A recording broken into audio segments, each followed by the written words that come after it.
Garden Basics with Farmer Fred is brought to you by Smart Pots, the original lightweight, long-lasting fabric plant container. It's made in the USA. Visit smartpots.com/Fred for more information and a special discount. That's smartpots.com/Fred. Welcome to the Garden Basics with Farmer Fred podcast. If you're just a beginning gardener or you want good gardening information, well, you've come to the right spot.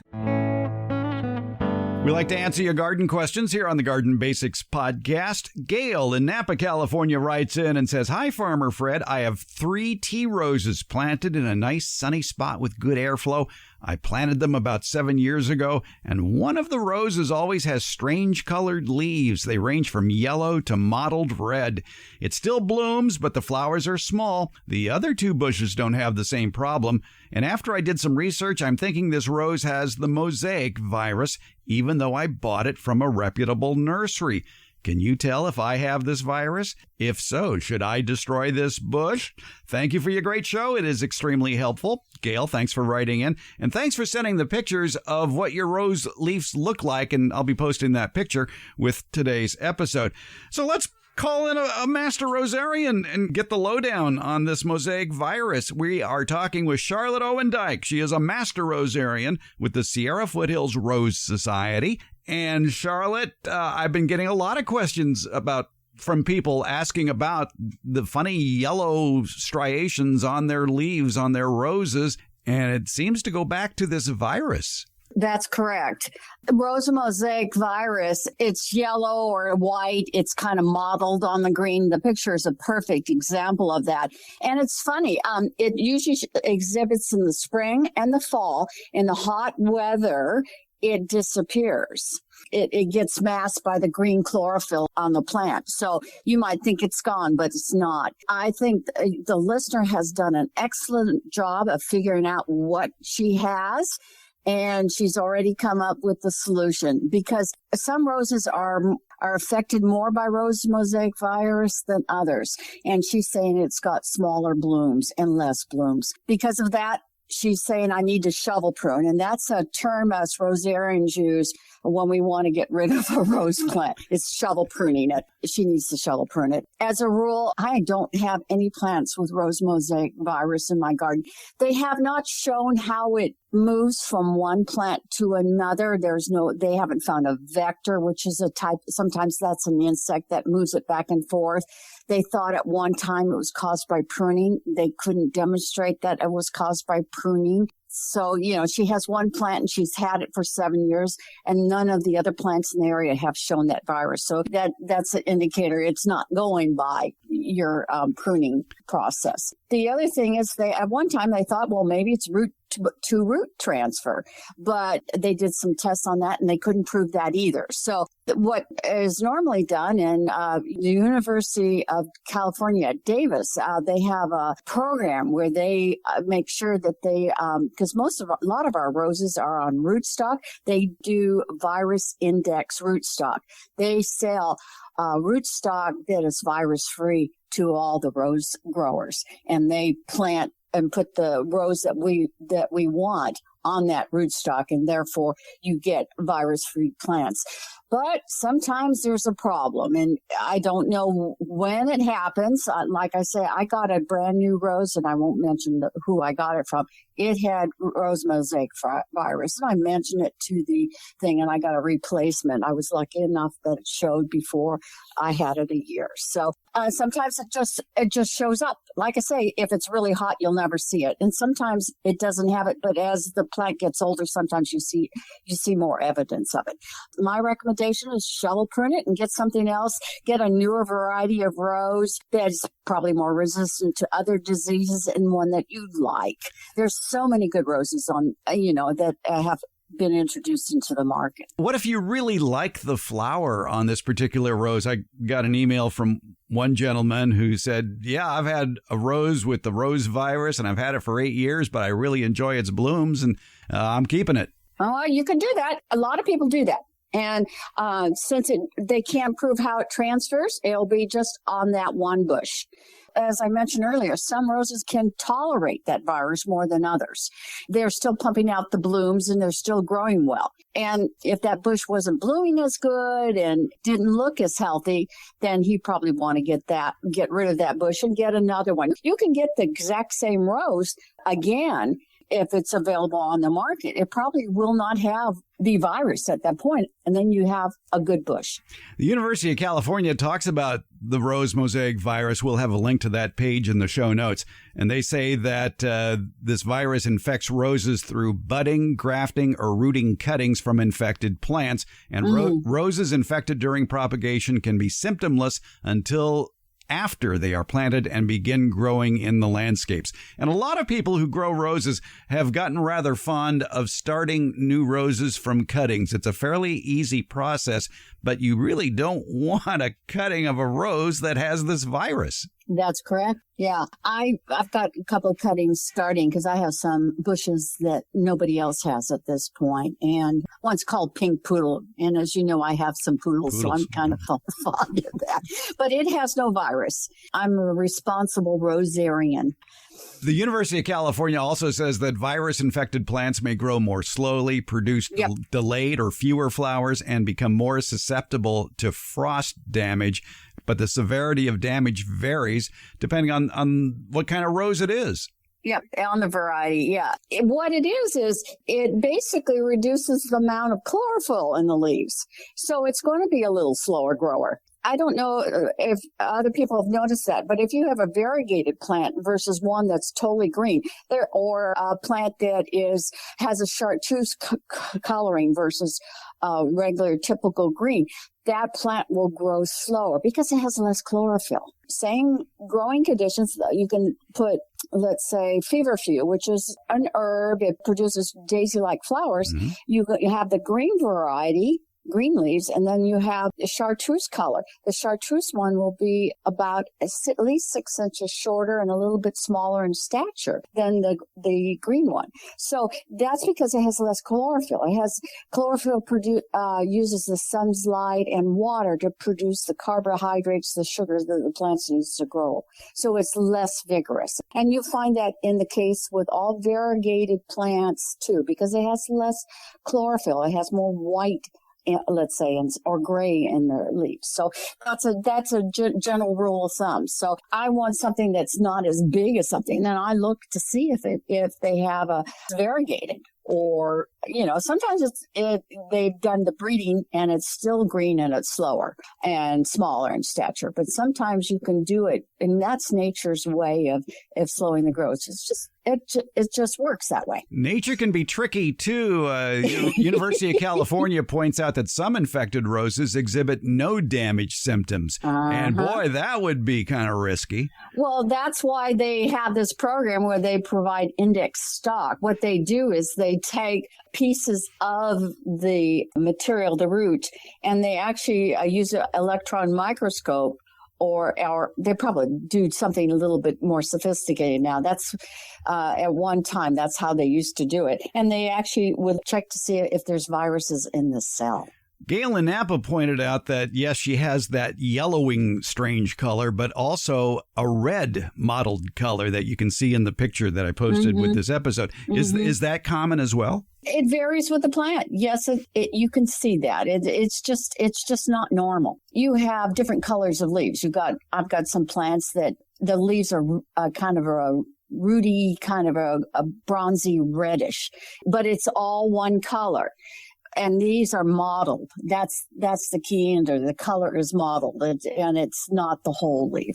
So again, for Gail, learn that great Rosarian euphemism, shovel prune. I know. I remember the first time we talked, shovel prune. Yes.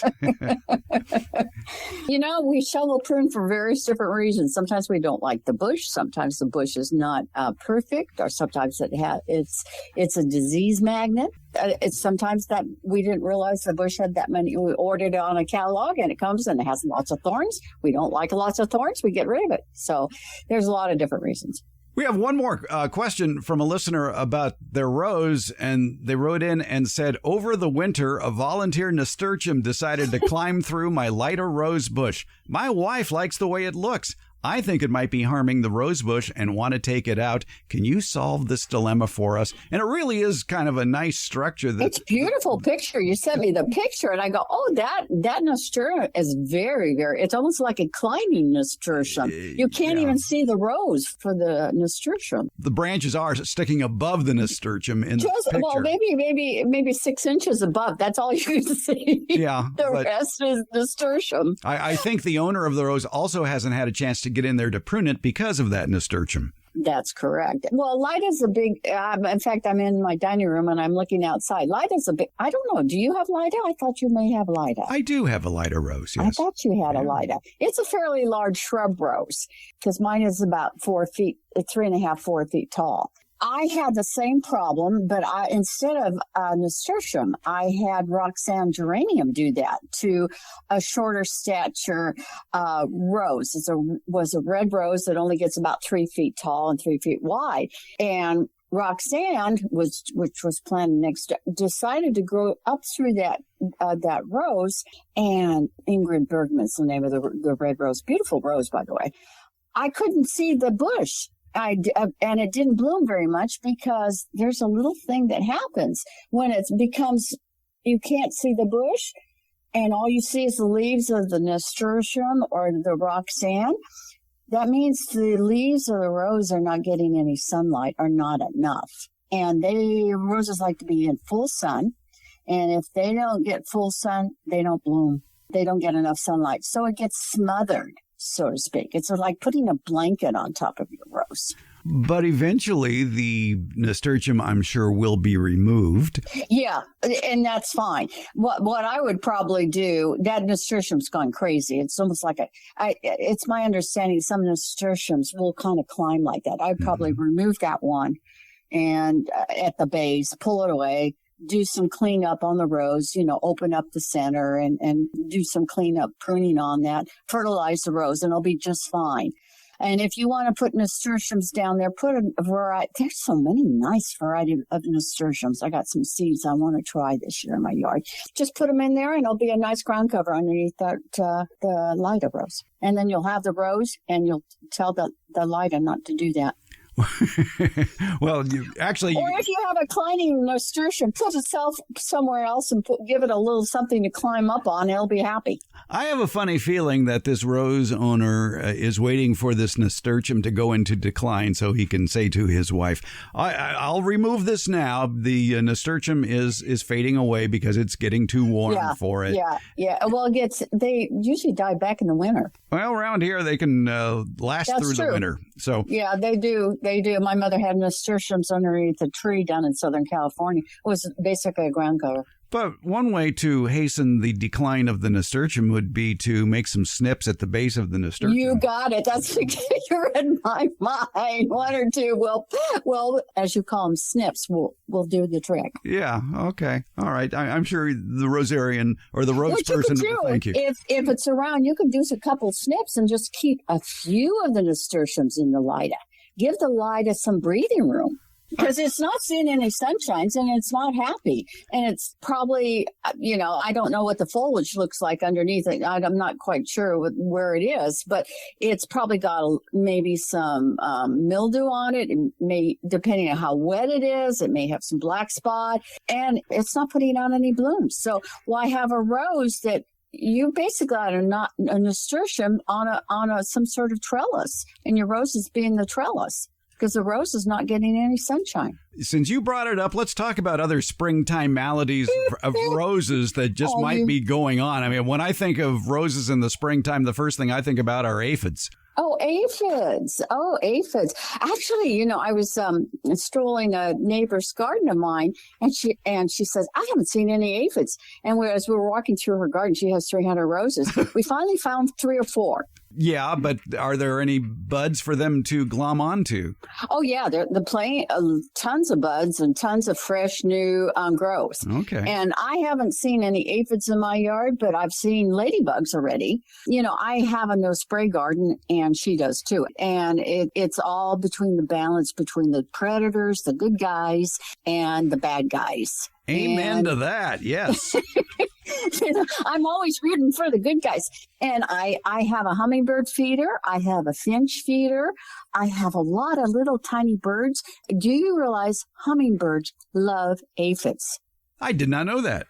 Yeah, they eat a lot of aphids. It's part of their protein in their diet. I have a lot of companion plants. Something's always flowering in my garden. The Anna hummingbird in California overwinters here. We don't lose them like some other parts of the thing. So you can have hummingbirds year round. Aphids can be born pregnant. If you get them when they're first there, the first couple of ones, you manage to keep them from exploding. That's what used to happen. We used to spray, or we'd give a lot of chemical fertilizers. That's the other thing that a lot of us have. I do not put any chemical fertilizers anymore because it produces a lot of succulent growth, which is easier for the various different insects to suck juices out of the cell, or and do various different things. It's easier for fungus to break through the cell wall and then establish themselves. So I have less disease pressure. I have less aphid pressure than before. So I have it's wonderful. It's actually less work, and I have, it's kind of nice to see that going on. Occasionally I'll see something and I'll do maybe mechanical control. For example, I noticed,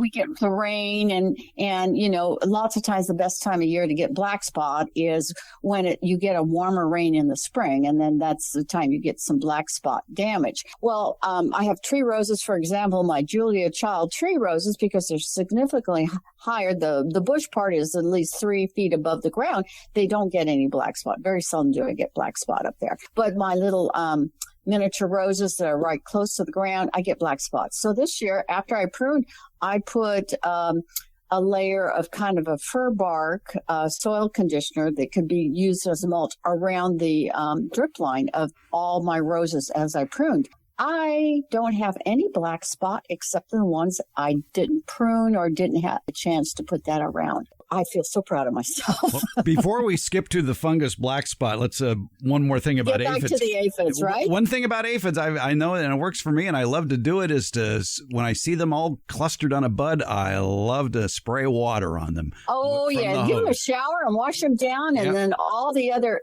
things on the ground will gobble them up. Yes. Now, for the sake of the purists out there, we should point out that when you say chemical fertilizers, what you really mean are synthetic fertilizers. Correct. Okay. I use organic fertilizer, which is usually, fir bark. It's all organic materials. I even use earthworm castings. Good for you. Yeah. And I'll have a link in today's show notes, too, with one of my more popular talks called Plants That Attract Beneficial Insects, because it not only talks about the plants that bring in the garden good guys.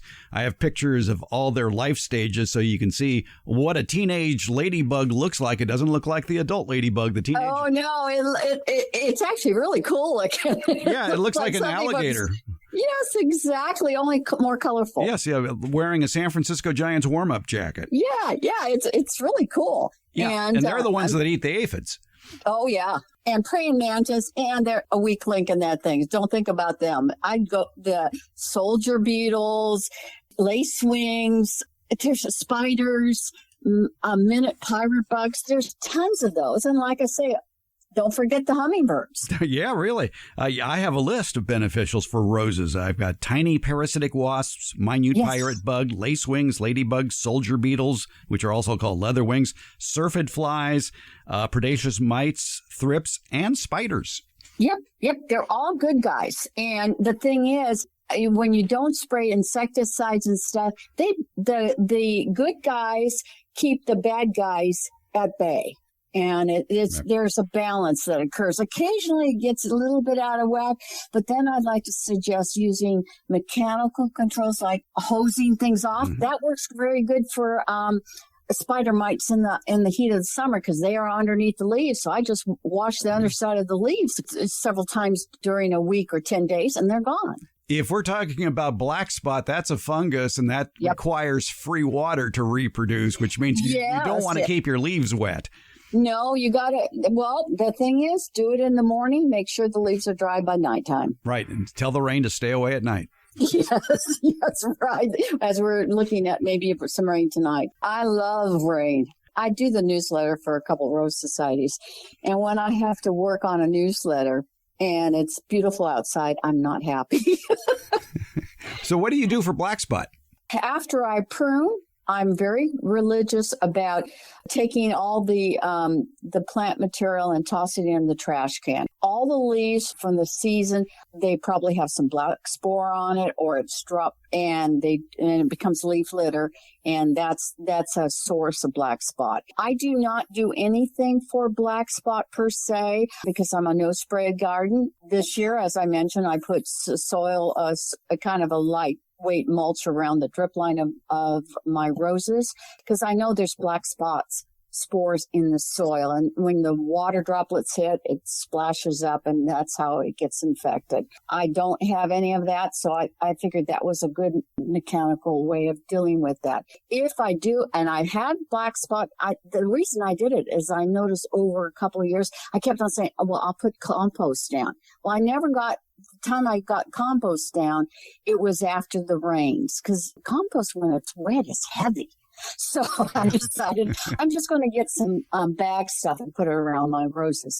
If I have black spot, c'est la vie. I know as soon as the temperatures hit 85 here in California, the black spot will disappear because the leaves are dry enough. So I just tough it out, make sure that the rose has enough, the soil's been enriched enough so it can put out a whole new set of leaves. And I would think, too, that those leaves that have black spot, or for that matter, even rust, you don't want to put in a compost pile unless you have a hot compost pile. Yeah, hot compost. No, that's the key. You want to try to clean your garden from all the residues. Any fungal disease, if you have fungus on the leaf and you see the evidence of that, you want to get rid of all of that debris and put it in your trash cans. Do not put it in your compost. Actually, it's dirty. It has fungal spores on it, the type that infects plants. There's other things that are like that. For example, I pruned a couple of roses that have a bacterial disease, and I put it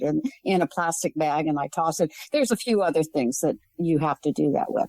Rust, I mentioned that, and rust is usually seen as like these orange pustules on the underside of the leaves. It's pretty cool, aren't they? Yeah, it is. And that, too, is also spread by water. Yep. Sometimes if we have a wet autumn, that's when I see it in my yard. And I have one rose that gets rust every spring. And it's an OGR, an old garden rose. It's just very susceptible. I just pick off the few leaves that have it and throw them in the trash. There is a problem with roses, a fungal disease that could be a warm weather problem as well, and that's powdery mildew. Yes, it's water transmitted. And I read there was a Berkeley professor of plant pathology, and he said, it likes a little bit of water on the leaves. But if you hose the leaves, let's say, because they have a lot of powdery mildew in the Bay Area, if you hose the leaves off before 10:30 or so, a lot of the spores that have landed on the leaves won't have time to infect the leaves. You have reduced the amount of powdery mildew you have in your roses. I thought, well, that's interesting, but it's so dry here in the valley, we don't usually have to worry about that. Yeah. Okay. So if you do live in a humid, moist area, then the one thing you don't want to do is to have your lawn sprinklers hitting the rose plants. Yes, you're much better to have drip irrigation around your roses. Roses like to get a water shower. They do like that, but the key is to make sure it's dry at night. It's when it's wet for a extended period of time. What is the difference between powdery mildew and downy mildew? Powdery powdery mildew is more on the surface, and downy mildew does get into the leaf itself, and it actually distorts the leaves more. From what I understand about downy mildew, it's got the fruiting bodies on the underside of the leaves. Yes, to help you tell the difference between that and powdery mildew. Thank you for reminding me. It's been a while because I have no exposure. You see that in the Bay Area again, right? Where you have more, have the right temperature and humidity. It needs to be a fairly warm temperature at night and the appropriate amount of humidity. And we still get, if it's humid at night, it's usually cooler here. So we don't see that here in the valley. Whereas in the Bay Area, the temperature isn't as cold and it's more moist. That's where you see more downy mildew. So it's really temperature dependent. You've heard me talk about the benefits of Smart Pots, the original award-winning fabric container. Smart Pots are sold around the world and are proudly made 100% right here in the USA. Smart Pots is the oldest and still the best of all the fabric plant containers that you might find. Many of the imitators are selling cheaply made fabric pots that fall apart quickly. Not Smart Pots. There are satisfied Smart Pot owners who have been using the same Smart Pots for over a decade, actually approaching 20 years. When you choose Smart Pot fabric containers, you know you'll be having a superior growing experience with the best product on the market. And your plants will appreciate Smart Pots too. Because of the 1 million microscopic holes in Smart Pots, your soil will have better drainage and the roots will be healthier. They won't be going round and round on the outside of the soil ball like you see in so many plastic pots. The air pruning qualities of Smart Pots creates more branching of the roots, filling more of the usable soil in the Smart Pot. Smart Pots are available at independent garden centers and select Ace and True Value hardware stores nationwide. To find a store near you or to buy online, visit smartpots.com/Fred. And don't forget that /Fred part. On that page are details about how, for a limited time, you can get 10% off your Smart Pot order by using the coupon code FRED. Use it at checkout from the Smart Pot store. Visit smartpots.com/Fred for more information about the complete line of Smart Pots lightweight, colorful, award-winning fabric containers. And don't forget that special Farmer Fred 10% discount. Smart Pots, the original award-winning fabric planter. Go to smartpots.com/Fred. You want to start the backyard fruit and nut orchard of your dreams, but maybe you don't know where to begin. Or maybe you're currently growing fruit and nut trees and you've got a million questions, such as what are the tastiest fruits to grow? Where can I go to buy some of these delectable fruit and nut trees you've been reading about?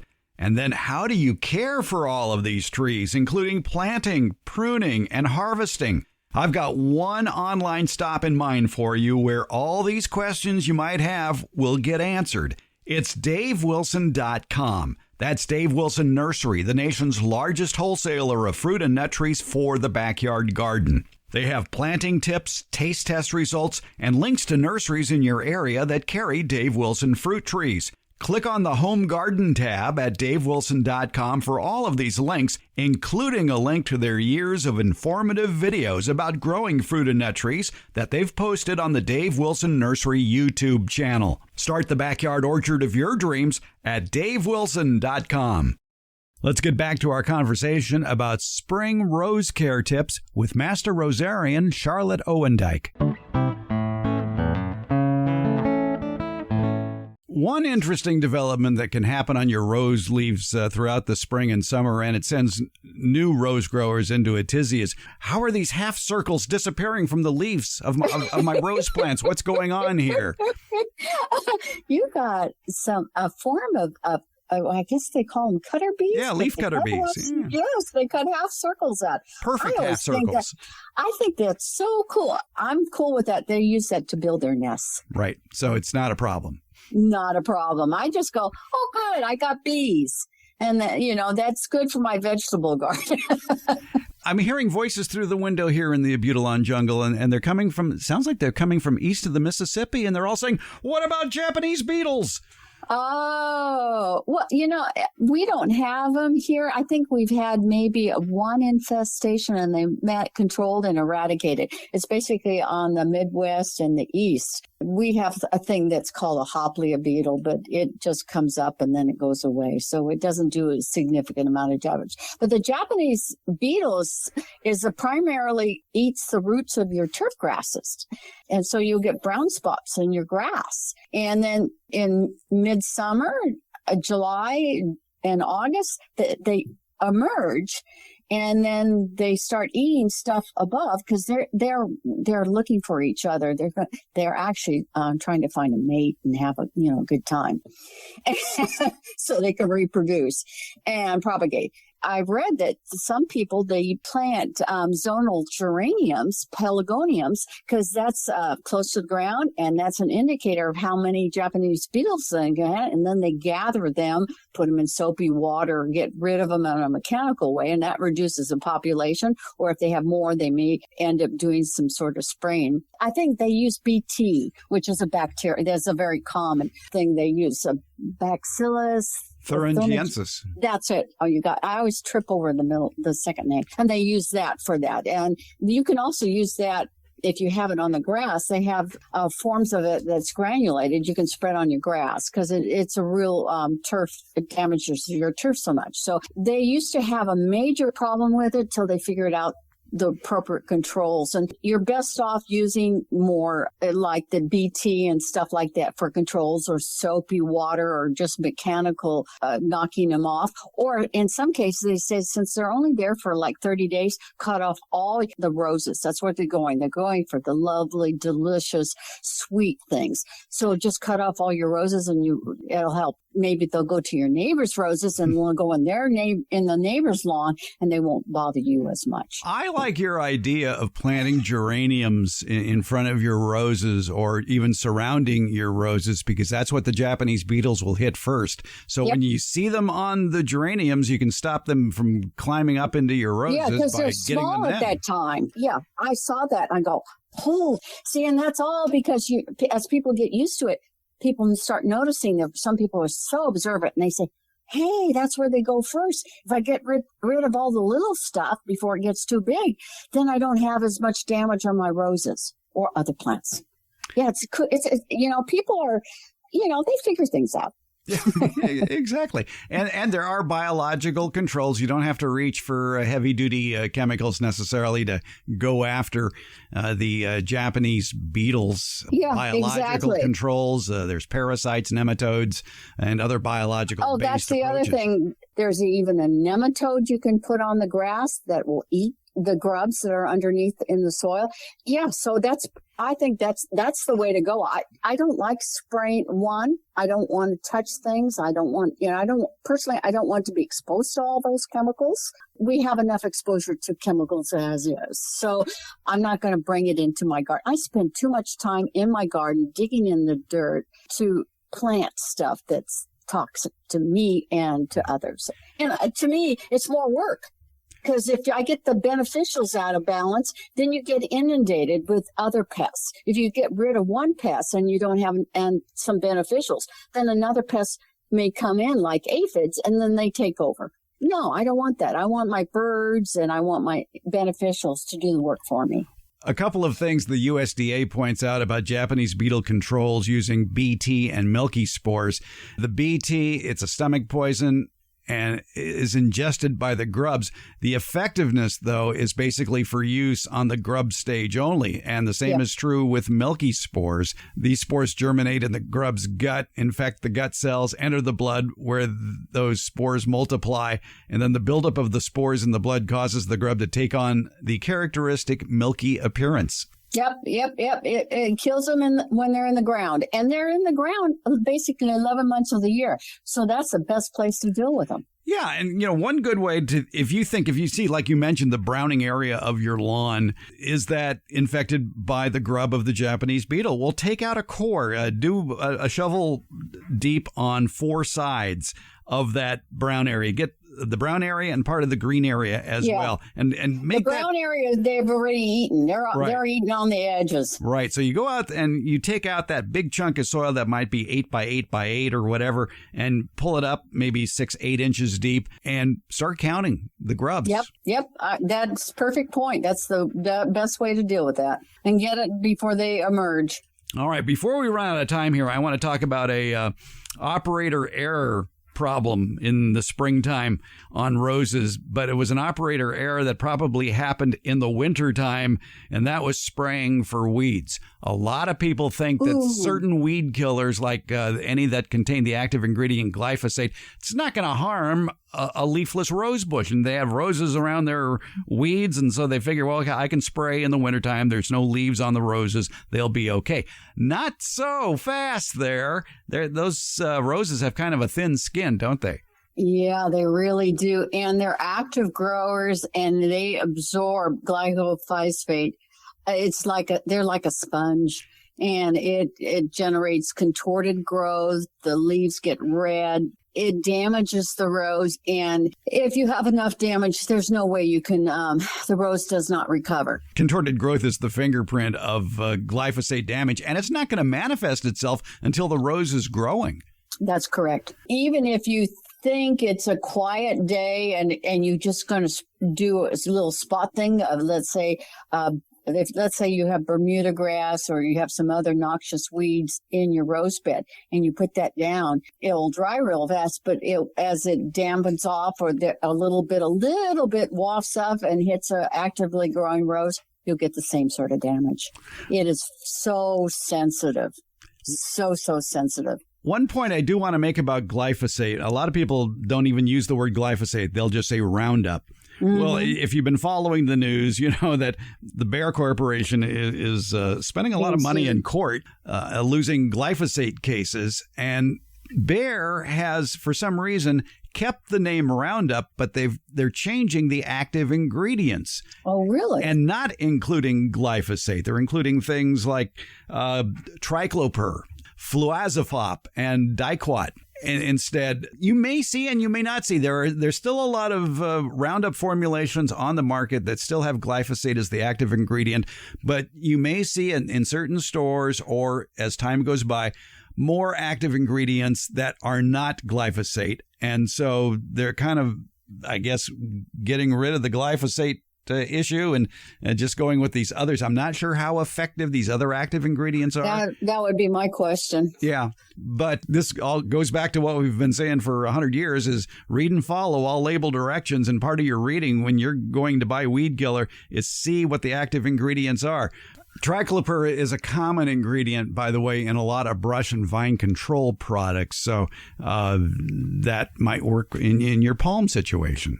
Yeah. As long as the plant is listed on the label, as I'm fond of saying. All right. Yeah, exactly. Well, let's talk about happy things like roses. Oh, yeah, let's do that. My garden's looking good. I love spring. I absolutely love spring. I love the green. You know, the big thing with roses, and I'm taking away from this, but it's the foliage. The foliage on certain roses is so beautiful. Some of it's shiny and glossy, like Julia Child has a beautiful green, shiny, glossy foliage. And then you've got other ones that have this beautiful red foliage. It's just magnificent. You know, it's before the dust settles and before the hot sun kind of turns it leathery. This is the most beautiful time of the year. So you live here in the Sacramento area. What is usually the first roses to bloom in the spring? It depends. I've got one or two blooms everywhere. I actually, my Julia Child has put out one bloom. I see it from here. It's it's butter yellow. That's why they call it Julia Child. For those of you who don't know the story of that, I know you do because you've heard me say it. Julia Child did not want a rose named after her, but Tom Caruth, who was the hybridizer for Wick's Roses, said, come out to Wasco where our growing fields and you can take a look at it. Okay, I will. She lives in Santa Barbara. It's not that far. And she went out there and she looked at the field. She says, that one. It was Julia Child. She liked it because of butter yellow. She was fond of her butter. Yeah, she loved to cook with butter, and butter's tasty. Yeah. All right. Julia I like Child. my butter too. If you like butter, you'd like the Julia Child Rose. But I've got a couple little roses here and there. It depends on what's the first rose. It depends on your property. If you have one that is against a south wall, that's a little bit warmer, it's probably going to be the first one to bloom. Right. So. In my yard, it's hard to tell because of a nasturtium issue, but we won't talk about that. Was that your bush? Shh. Let's not talk about that. Okay. All right. Roses and springtime, they go together like, I don't know, aphids and roses. But aphids and roses or daffodils, There you go. All right. Yeah. Roses, we got them. Take care of your spring roses no matter what time of spring they bloom in your area, and they will. And enjoy them because usually that first flush is the showiest. It's magnificent. And, make sure if you have a chance, what you normally do is you put fertilizer after you prune. And I'd sometimes do it one more time before we're going to have a rainstorm tonight. So I've already put down a little bit more organic fertilizer because I want to make sure that I'm going to have a really nice bloom cycle as the very first one, and then after they bloom, I'll put down some more, and then I'll give them a break for our hot July and August. And oh, really? Okay. And will you then fertilize them again with the onset of the cooler weather? Yeah, okay, August. Yeah, because when you organic fertilizer, you're actually not feeding the roses. You're feeding all the organisms in the soil. So you're feeding the soil. And it takes a while for the soil organisms to break down the organic material. So the roses there's a little sharing going on between the organisms and the roses and any other plant. Roses and plants, when they generate, the chlorophyll generates all the sugars and they pump it down in the roots. Some of that sugar gets exuded into the soil and it attracts the fungi and the bacteria, and they kind of make a coating around all the little hair roots. And so that's how you get the transfer of some of the different nitrogen, potassium, all the different minerals are transferred to the roses. And that's what's going on. So the organisms break down the organic matter. And you can put leaf mold down, you can put compost down. That's what a lot of us, recycle our own green material and then add it. And then the soil organisms break that down, and then they do a happy dance because the organisms get the sugar and the roses get everything they need to build more leaves and flowers. It's all about the soil, that guy. Yeah, it is all about the soil. Mm. And, I think working in the garden, it makes me a happy person. It's a Zen place for me. Mm-hmm. And, I just got an article from one of our members. She wrote about how she's a nurse, and she's really gotten into, some of the things you need to do to provide balance and be meditation in the moment. And that's what she says about her garden. She wrote such a lovely article, and the garden does that for me. It's a wonderful place to be. It's in the sunshine with the birds. You do the same thing. You know how good it makes you feel. Exactly, yes. You have a newsletter that comes out with the Sacramento Rose Society and the Sierra Foothills Rose Society called Rose Reflections. It's an excellent Northern California local newsletter. Can anybody get that? Well, yes, they can. I give a courtesy copy, at least one or two, to anybody. Sierra Foothills Rose Society.org is the website. And I noticed there were past issues online there. Yes, SacramentoRoseSociety.org. Just let them know that you'd like a copy of the newsletter. All right. And because there is at both those sites a way to contact them. So you can use that contact box to... And they tell a little bit about themselves. Mm-hmm. And that's the way to do it, because I love to share my newsletter. I try to write things that are timely. I'm doing an article on thrips. Hopefully I'll finish it for this month, but if not, it'll be in next month's. It talks about all things rose related in this area. By the strangest of coincidence, I just went to my computer and typed in SacramentoRoseSociety.org, and they have a big box that says contact us. And you click on that box and you can fill in your name and your email, and then you can request that copy of Rose Reflections. Yep. There, that's easy. Yeah. All right, Charlotte Owendyk, we learned a lot about springtime rose care today. Charlotte, thanks so much for your help. It's been delightful. It is always nice to talk to you, Fred.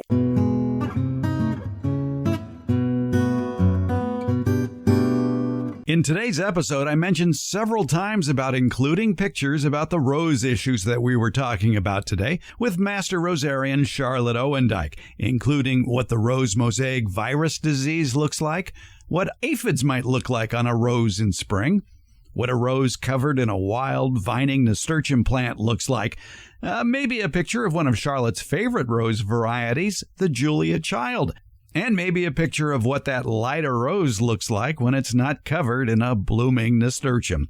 So what the heck, let's put them all into this week's Beyond the Garden Basics newsletter, and we'll include Charlotte's step-by-step tips for propagating new starts from an existing rose bush. Spring is the best time to do that while the plant is actively growing, so it's a very rosy edition of the newsletter. It's the Beyond the Garden Basics newsletter. It's on Substack. There's a link in today's show notes. You can also find it at the newsletter tab at the top of our homepage, gardenbasics.net. Or go to substack.com/gardenbasics. Garden Basics is one word. Think of it as your garden resource that goes beyond the basics. It's the Beyond the Garden Basics newsletter. Garden Basics with Farmer Fred comes out every Tuesday and Friday, and it's brought to you by Smart Pots and Dave Wilson Nursery. Garden Basics, it's available wherever podcasts are handed out. For more information about the podcast, visit our website, gardenbasics.net, and that's where you can find out about the free Garden Basics newsletter, Beyond the Basics. And thank you so much for listening.